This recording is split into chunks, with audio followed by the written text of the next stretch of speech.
La soupe était encore chaude quand ma fille m'a regardé droit dans les yeux et m'a dit avec une voix ferme « Maman, soit tu vas en maison de retraite, soit tu dors dans la niche du chien.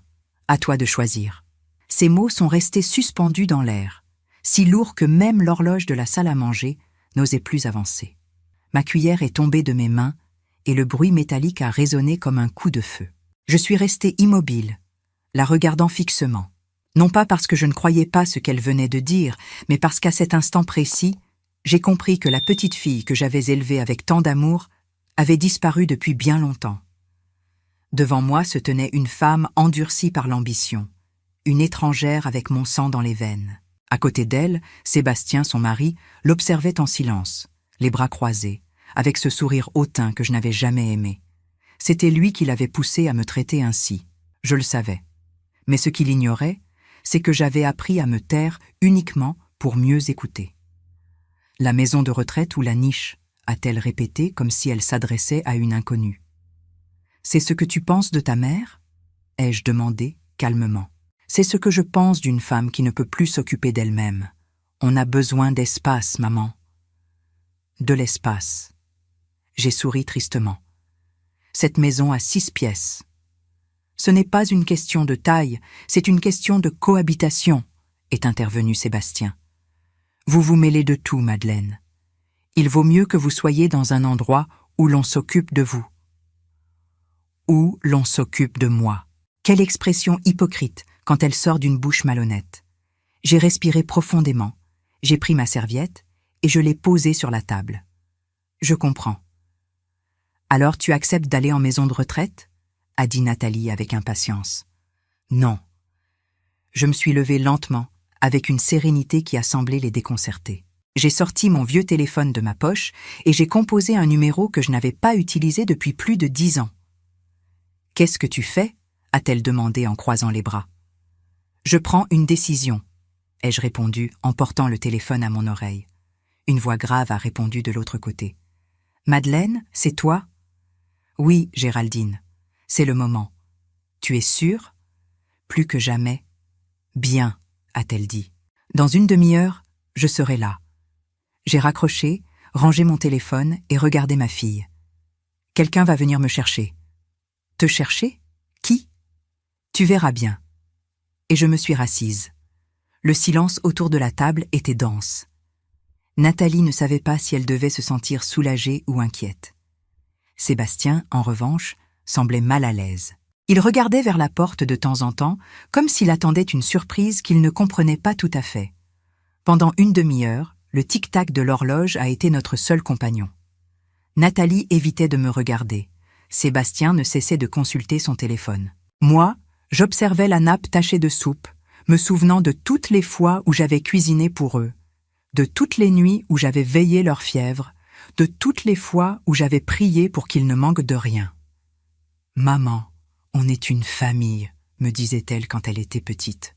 Quelle ironie! Maintenant, elle me chassait de la maison familiale, celle qu'Henri et moi avions achetée quand Nathalie était encore bébé. Après la mort de mon mari, j'avais fait l'erreur de la mettre au nom de ma fille pour lui assurer un avenir.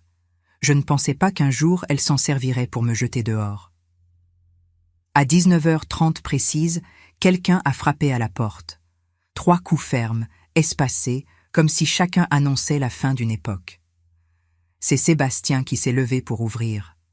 Quand la porte s'est ouverte, l'atmosphère a changé. Elle était là, Géraldine Morel, impeccable dans son tailleur sombre, les cheveux soigneusement coiffés, le visage vieilli, mais avec le même regard déterminé dont je me souvenais. Elle avait été mon associée il y a des décennies, quand nous rêvions toutes les deux de bâtir une petite entreprise de construction. J'avais investi tout ce que j'avais.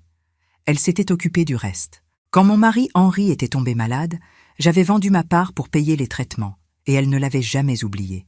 « Bonsoir », a dit Géraldine en entrant d'un pas décidé. Nathalie est restée figée. Sébastien s'est redressé, essayant de dissimuler sa nervosité. « Puis-je savoir ce que vous faites ici ?» a demandé mon gendre. « Je suis venue voir mon ami », a répondu Géraldine sans même le regarder. Puis elle s'est tournée vers moi. « Prête, Madeleine ?»« Prête ?» ai-je dit en me levant. Nathalie a enfin réagi. « Qu'est-ce qui se passe, maman? Où vas-tu » ? Dans un endroit où les gens se souviennent de ce que signifie le mot famille. Elle a froncé les sourcils. Je ne comprends pas. Tu n'as pas besoin de comprendre, Nathalie. Regarde et apprends. Géraldine s'est tournée vers moi. Tu veux emporter quelque chose ? Rien qui vienne de cette maison. Sébastien a ri avec mépris. Et où comptes-tu aller ? Vivre de la charité de ton ami ?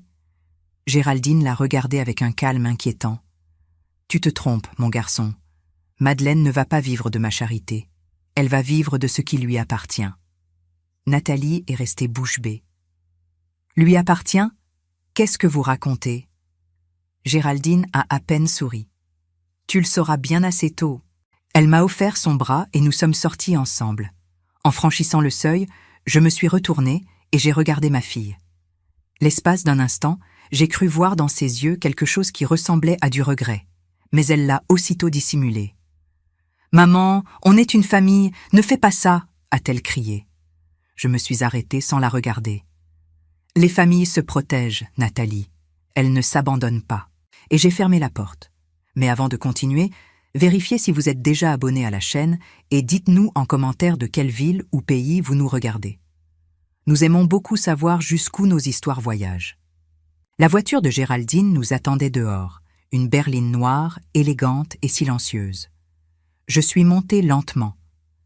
Tandis que nous avancions dans la rue, les lumières de ma maison devenaient de plus en plus petites dans le rétroviseur.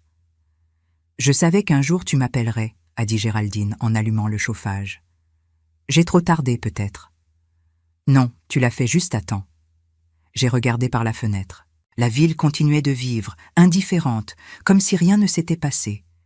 Mais à l'intérieur de moi, quelque chose était mort et quelque chose de nouveau commençait à naître. La voiture avançait doucement entre les lumières de la ville. Géraldine conduisait sans parler, et je lui étais reconnaissante de ce silence. Parfois, les mots ne servent qu'à salir ce que l'âme comprend déjà. J'ai regardé mon reflet dans la vitre. Une vieille femme au regard fatigué et au cœur plein de cicatrices. Je me suis demandé à quel moment ma vie avait basculé, quand ma fille avait cessé de me voir comme sa mère pour commencer à me voir comme un fardeau. Peut-être que la réponse se trouvait dans le passé, dans ces années où tout semblait éternel, même l'amour. Nathalie avait à peine 9 ans quand son père Henri est tombé malade. Le diagnostic a été cruel. Cancer avancé. Je travaillais dans une entreprise de BTP que Géraldine et moi avions fondée ensemble. Je sortais de la maison avant l'aube et je rentrais quand ma fille dormait déjà. Mais chaque centime que je gagnais était pour ses traitements. Je me souviens d'une nuit à l'hôpital où Henri m'a pris la main et m'a dit d'une voix faible « Madeleine, s'il m'arrive quelque chose, promets-moi que tu ne laisseras pas Nathalie oublier ce qu'est l'amour. » « Je te le promets, lui ai-je répondu. Et j'ai senti sa main se refroidir peu à peu. J'ai tenu cette promesse de tout mon être. Je suis devenu père, mère, ami, refuge. Je n'hésitais pas à avoir faim si elle pouvait étudier. J'ai vendu ma voiture, mes bijoux, mon alliance, tout. Quand elle a eu 16 ans, je lui ai acheté sa première robe pour le bal du lycée. Elle était simple, couleur perle. Elle a pleuré d'émotion et m'a serré si fort que j'ai cru que mon cœur allait exploser. « Je t'aime, maman », m'a-t-elle dit alors. Et j'ai cru que rien ni personne ne pourrait briser ce lien. Mais la vie, comme le ciment qui se fissure avec le temps, a commencé à montrer ses failles. Le premier changement est arrivé quand elle a eu 25 ans et qu'elle a rencontré Sébastien. Un jeune homme bien habillé, au sourire confiant et au regard calculateur. Dès la première fois que je l'ai vu, j'ai su qu'il n'avait pas de bonnes intentions. Trop sûr de lui, trop charmeur, avec une faim qui ne se rassasiait pas d'affection. « C'est un homme bien, maman », m'a dit Nathalie, pleine d'illusions. « Et de quoi vit-il » ? « Il lance une affaire. Il a juste besoin d'un petit coup de pouce. Et tu crois que ce coup de pouce, c'est moi ?» Des années de mariage avec lui avaient transformé ma fille en son reflet, une femme qui ne savait plus distinguer l'amour de l'intérêt.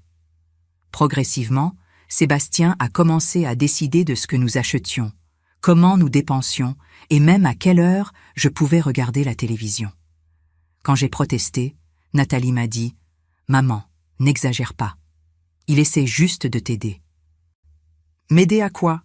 À oublier qui je suis? Ce fut le début de la fin. Les années ont passé et ma place dans ma propre maison est devenue de plus en plus petite. D'abord ma chambre.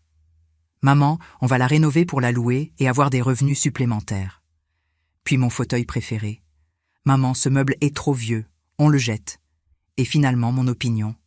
Maman, arrête de te mêler de nos décisions. Je ne me suis pas rendu compte qu'à force de me taire, je disparaissais peu à peu. Jusqu'au jour où j'ai entendu, sans le vouloir, une conversation qui m'a brisé l'âme. « On ne peut pas continuer comme ça, » disait Sébastien. « Ta mère nous ralentit. »« C'est ma mère, » a répondu Nathalie d'un ton las. « Une mère qui ne travaille pas, qui prend de la place, qui coûte de l'argent. Ne dis pas ça. Alors décide-toi. C'est elle ou notre vie. » Je me suis appuyée contre le mur, sentant le monde m'échapper. Ma fille n'a pas répondu, et ce silence a été la sentence la plus cruelle. Le jour où elle m'a donné l'ultimatum, la maison de retraite ou la niche du chien, je n'ai pas été surprise. Je l'avais senti venir.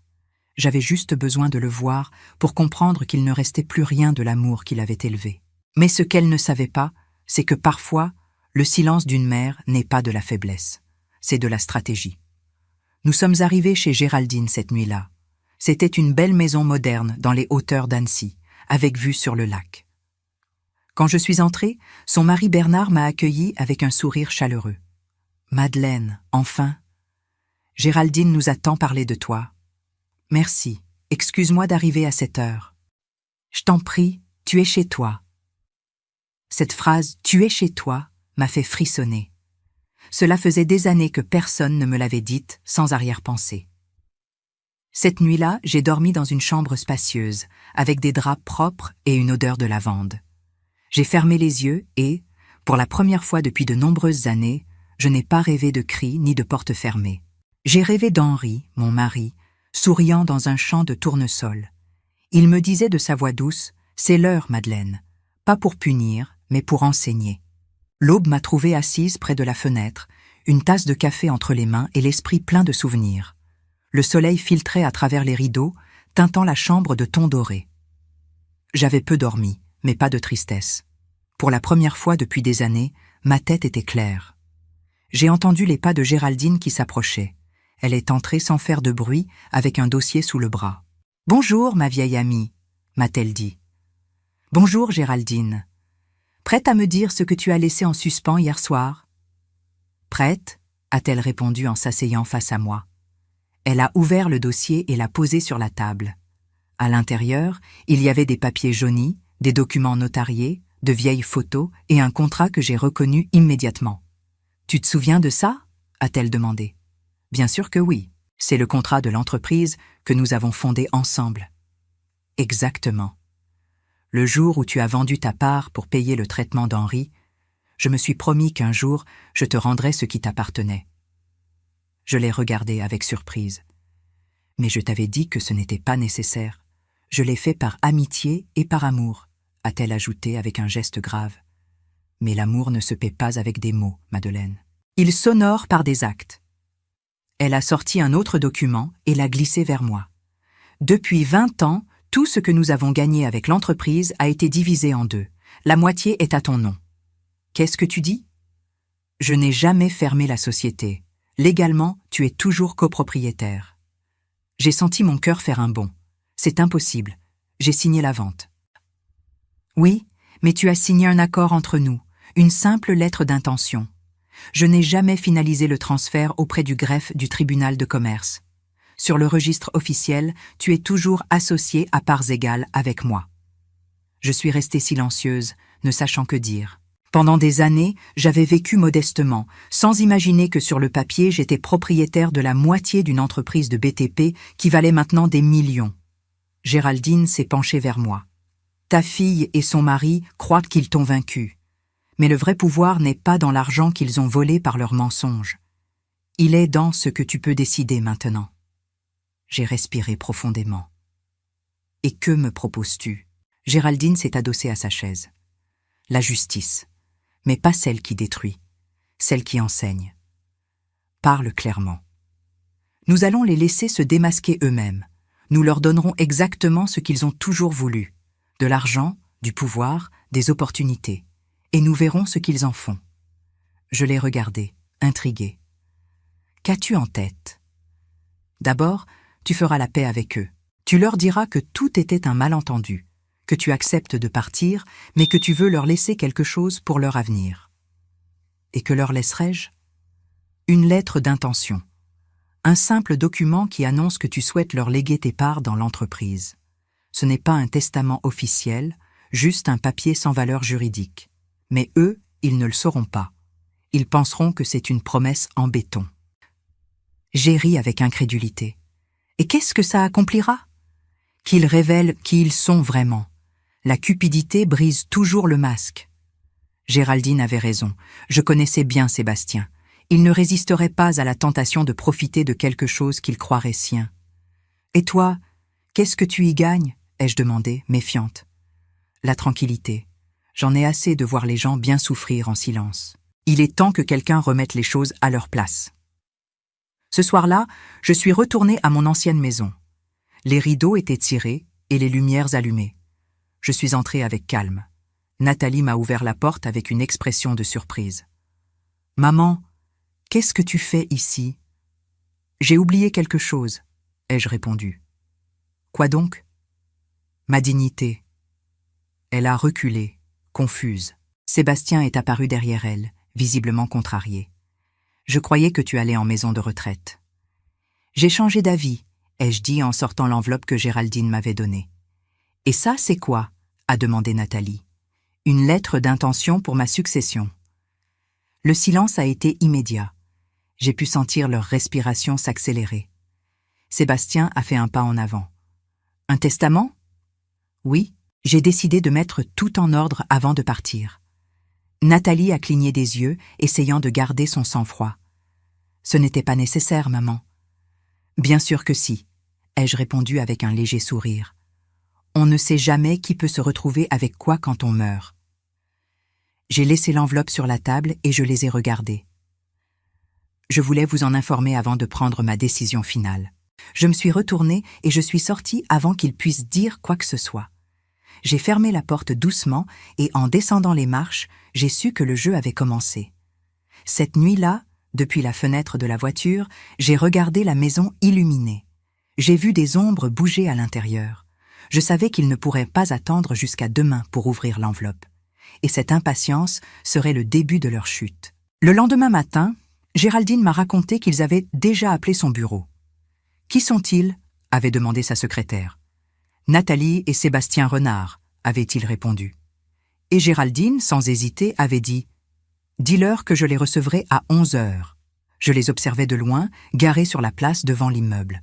Géraldine est entrée dans son bâtiment, escortée par 2 employés.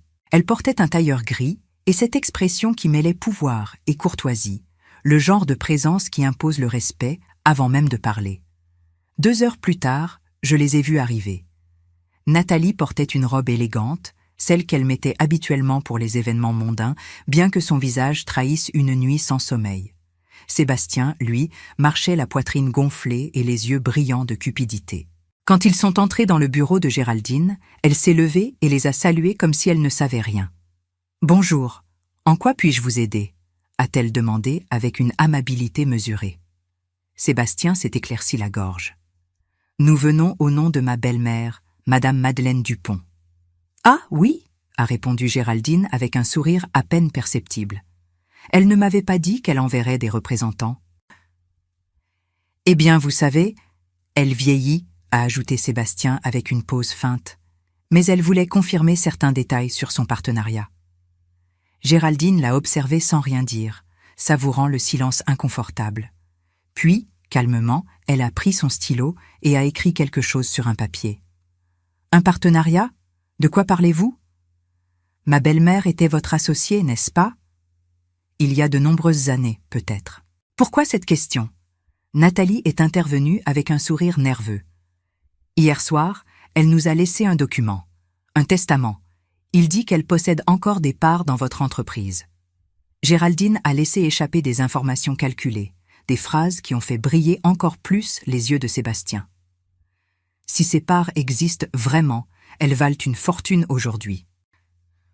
Le couple est reparti avec l'orgueil blessé, mais la curiosité encore plus éveillée. 3 jours plus tard, Nathalie m'a appelé. Sa voix tremblante tentait de paraître naturelle. « Maman, je voulais savoir comment tu vas. »« Bien, ma fille. Et toi ?»« Bien aussi. C'est juste que je n'arrête pas de penser à l'autre soir. C'était une longue soirée. » Il y a eu un silence gêné. « Je voudrais te voir, maman. Sébastien et moi voulons t'inviter à déjeuner. » Je savais exactement ce qu'ils essayaient de faire. L'argent est un aimant puissant, et la cupidité ne tarde jamais à se déguiser en affection quand l'occasion se présente. Malgré tout, j'ai accepté. Le restaurant qu'ils avaient choisi était un de ces endroits qui essaient de paraître luxueux, mais cachent la vulgarité derrière une décoration moderne. Ils sont arrivés avec 20 minutes de retard. Nathalie m'a serré dans ses bras avec une exagération qui frôlait le ridicule. « Maman, quelle joie de te voir !»« La joie est partagée, ma fille. » Nous nous sommes assis. La conversation était superficielle. Le temps, la circulation, les projets pour redécorer la maison. Mais de temps en temps, Nathalie laissait échapper des phrases qui trahissaient sa véritable intention. « Maman, j'imagine que tu vas avoir beaucoup d'obligations avec l'entreprise maintenant. »« Quelques-unes, oui. Ça doit être épuisant de gérer autant d'argent à ton âge, » a-t-elle ajouté avec un sourire tordu. Sébastien est intervenu aussitôt. « Oui, les grandes décisions nécessitent de l'aide. Des gens de confiance, par exemple. Nous, par exemple. » Et voilà. Le masque commençait à se déchirer. Après le déjeuner, ils ont insisté pour m'accompagner chez Géraldine. J'ai accepté, sachant qu'ils voulaient en voir où je vivais maintenant, combien j'avais, ce qu'ils pouvaient estimer. Quand nous sommes arrivés devant la maison de Géraldine, ils sont restés bouche bée. « Tu vis ici ?» a demandé Nathalie, stupéfaite. « Pour l'instant, » ai-je répondu en entrant d'un pas assuré. « Oh, c'est immense !» a dit Sébastien en regardant les tableaux au mur. Un endroit digne de quelqu'un d'important. Ils ne cherchèrent pas la conversation. Ils cherchaient à estimer la valeur de ce qu'ils pourraient perdre s'ils ne jouaient pas bien leurs cartes. Une semaine plus tard, Géraldine a organisé une conférence de presse au siège principal de l'entreprise. Journalistes, caméras, photographes, tout le monde était là. Elle m'a remis un discours préparé, mais j'ai préféré parler avec le cœur. Pendant des années, j'ai vécu en croyant que j'avais tout perdu, ai-je dit devant les micros. Mais j'ai découvert que la vraie richesse ne se mesure pas à ce qu'on garde, mais à ce qu'on peut rendre au monde. « Est-il vrai que vous allez faire don de vos parts, Madame Dupont ?» a demandé un journaliste. « Oui, je vais les transférer à une fondation qui portera le nom de mon défunt mari, Henri, pour aider des jeunes sans ressources à faire des études d'ingénieur. » Les applaudissements ont rempli la salle. Au premier rang, Nathalie et Sébastien, les visages pétrifiés, essayaient de sourire pour les caméras.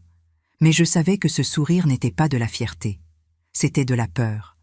Ce soir-là, mon téléphone a vibré. Un nouveau message de Nathalie. « Maman, il faut qu'on parle. C'est important. » J'ai souri tristement. Le jeu continuait, et cette fois, c'était eux qui allaient de creuser leur propre tombe morale. Le message de Nathalie est arrivé à 23 heures. Je n'ai pas pu dormir après l'avoir lu. « Maman, il faut qu'on parle. C'est important. » Pas un mot de plus, pas un ton qui indique si c'était de l'inquiétude ou une stratégie. Juste cette phrase qui, venant d'elle, pouvait signifier n'importe quoi. À l'aube, j'en ai parlé à Géraldine. « Je savais qu'il le ferait, » a-t-elle dit en se servant un café. L'argent leur file entre les doigts et le désespoir ne tarde pas à mordre. Qu'est-ce que je fais ? Reçois-les. Mais tu ne veux pas être seule, n'est-ce pas ? Cette fois, ce sera ta scène. Je ne ferai qu'observer de loin. Et c'est ce qui s'est passé. Nathalie est arrivée en milieu d'après-midi. Sébastien la suivait, avec cet air de quelqu'un qui entre sur un terrain qui ne lui appartient pas, mais qui agit comme si c'était le sien. Josiane, la gouvernante, les a accueillis avec courtoisie, bien que ses yeux les transperçaient. « Entrez, Madame Madeleine vous attend au salon. » Je les ai vus entrer, et j'ai su qu'ils avaient un scénario répété.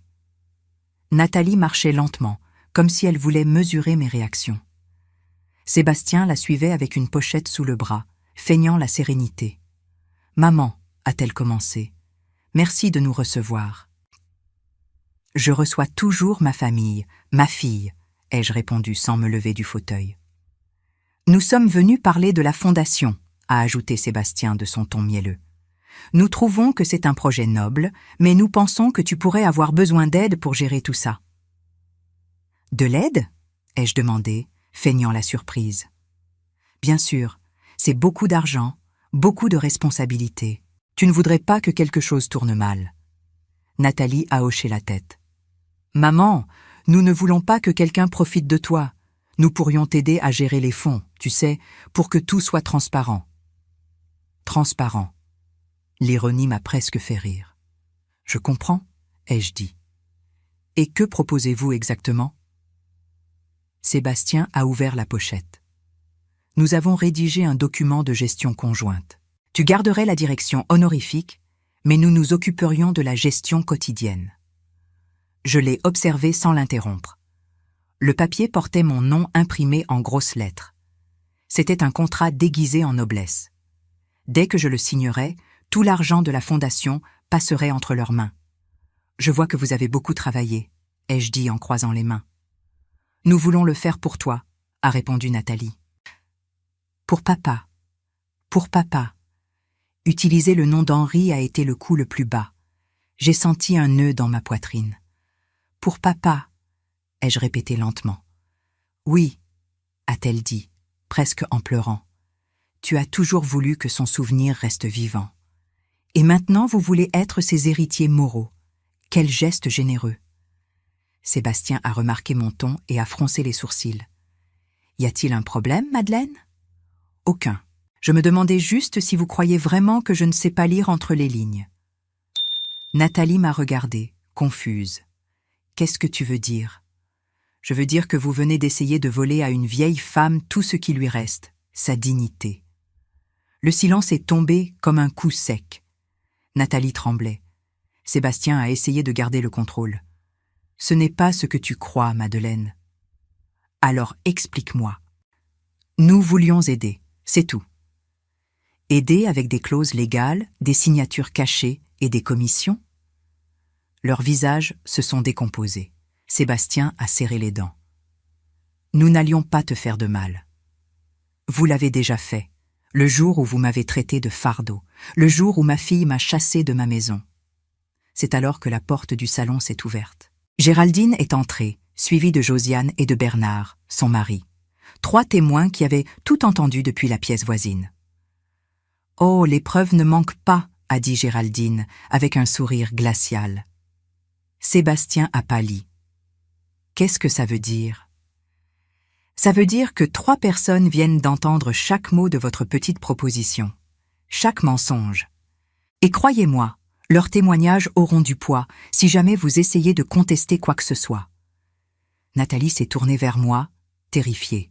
« Maman, s'il te plaît, ne fais pas ça. » « Faire quoi? Dire la vérité ?» ai-je demandé. « Tu ne comprends pas, » a-t-elle dit en sanglotant. « Si ça se sait, nous perdrons tout. » « Tout ce qui ne vous appartenait pas, » a précisé Géraldine. Sébastien a essayé de reprendre le contrôle.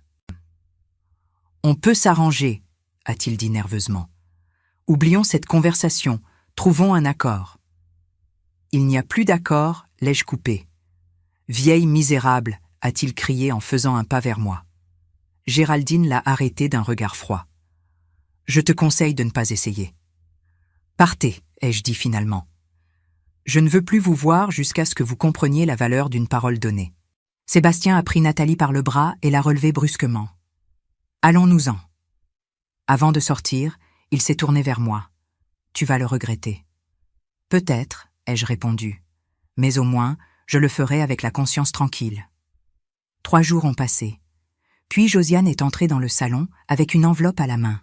« Madame, quelqu'un est venu déposer ceci. »« Qui ?»« Une jeune femme, votre fille. » Ma poitrine s'est serrée. J'ai pris l'enveloppe. Mon nom était écrit de sa main tremblante. À l'intérieur, il y avait une lettre et une clé. Maman, je ne sais pas si j'ai le droit de t'écrire après tout ce que j'ai fait. Sébastien est parti. Il m'a laissé au milieu des dettes qu'il avait contractées à mon insu, avec des crédits à la consommation que je ne pourrai jamais rembourser. Notre appartement, celui que nous louions ensemble, je l'ai quitté. Je n'ai plus rien. Il ne me reste que les souvenirs et la culpabilité. La clé que je t'envoie est celle de la maison familiale, celle que tu m'avais mise à mon nom il y a des années. Je suis allé chez le notaire et j'ai signé l'acte de donation pour te la rendre. Cette maison t'appartient à nouveau, maman. Je ne veux rien que je n'ai pas gagné de mes propres mains.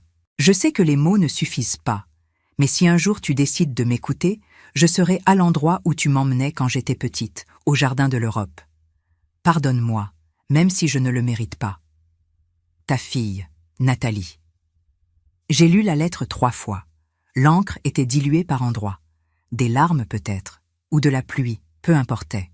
Ce qui comptait, c'est que pour la première fois depuis des années, j'avais l'impression de parler à la vraie Nathalie. Cet après-midi-là, j'ai demandé à Géraldine de m'emmener au parc. Elle n'a rien dit, elle a juste hoché la tête et préparé la voiture. Le ciel était encore gris, mais l'air sentait le propre. Quand nous sommes arrivés, les jardins de l'Europe étaient presque vides. Les grands arbres se balançaient doucement avec le vent. Et là, sur le banc où nous avions l'habitude de nous asseoir, elle était là. Nathalie, vêtue d'un manteau usé, les cheveux détachés, les yeux gonflés. Elle m'a vu approcher et s'est levée, mais elle n'a pas osé bouger. J'ai avancé à pas lents, m'appuyant sur ma canne. Quand je me suis retrouvée devant elle, j'ai juste dit « Assieds-toi, ma fille ». Elle a obéi en silence. Nous sommes restés ainsi, sans parler, écoutant les feuilles tomber. « Pourquoi es-tu venue ?» ai-je finalement demandé. « Parce que je n'ai plus personne d'autre. » Tu as toi-même, Nathalie, et ça vaut plus que tu ne l'imagines. Je ne sais pas si je peux redevenir celle que j'étais. Personne ne le peut, ai-je répondu. Mais on peut repartir d'un autre endroit. Elle a pleuré sans se cacher. Je l'ai laissée pleurer. Je n'ai rien dit.